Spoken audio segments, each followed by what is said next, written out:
Mahigit isang linggo matapos matagpuan ng isang pampasabog malapit sa Embahada ng Amerika, iprinisinta ng pulisya ang ikatlo sa 5 suspect sa tangkang pambubomba. Gaya ng dalawang naunang inaresto, miyembro rin daw ang ikatlong suspect ng grupong konektado sa ilang pangkat ng mga terorista sa Mindanao. Ito si Muhammad Gatchalian Humawas, ang ikatlong suspect, kaugnay ng pag-iiwan ng pampasabog malapit sa US Embassy sa Maynila noong November 28.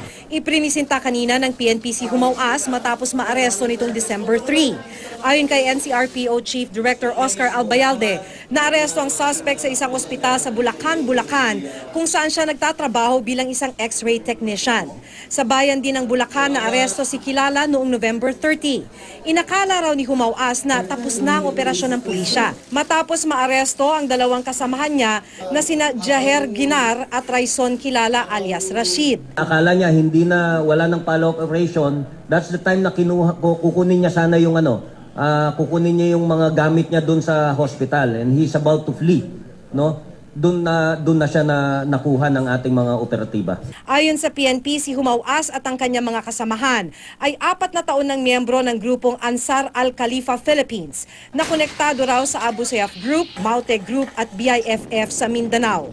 Natukoy rin ng pulisya na gumagamit ang grupo ng social media para magpakalat ng impormasyon sa kanilang mga kasamahan. Bukod kay Humawas at sa dalawang suspect na sina Jaher Ginar at Raison Kilala alias Rashid, may ibang suspect pa raw na tinutugis ang pulisya. Yung 2 other suspects, they're now subject of our follow-up operations. Yung isa, sinabi nga nila na bumalik. No? Yung isa, sinasabi nila na bumalik immediately because na-recall daw because of the offensives being conducted by the Armed Forces of the Philippines versus the Maute Group doon sa may Marawi. No?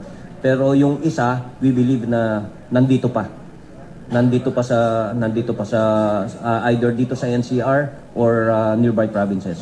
Kaya naman naka-full alert ngayon ang buong puwersa ng Philippine National Police. Yung intelligence gathering natin, yung counter-terrorism operations natin ay ini-strengthen natin.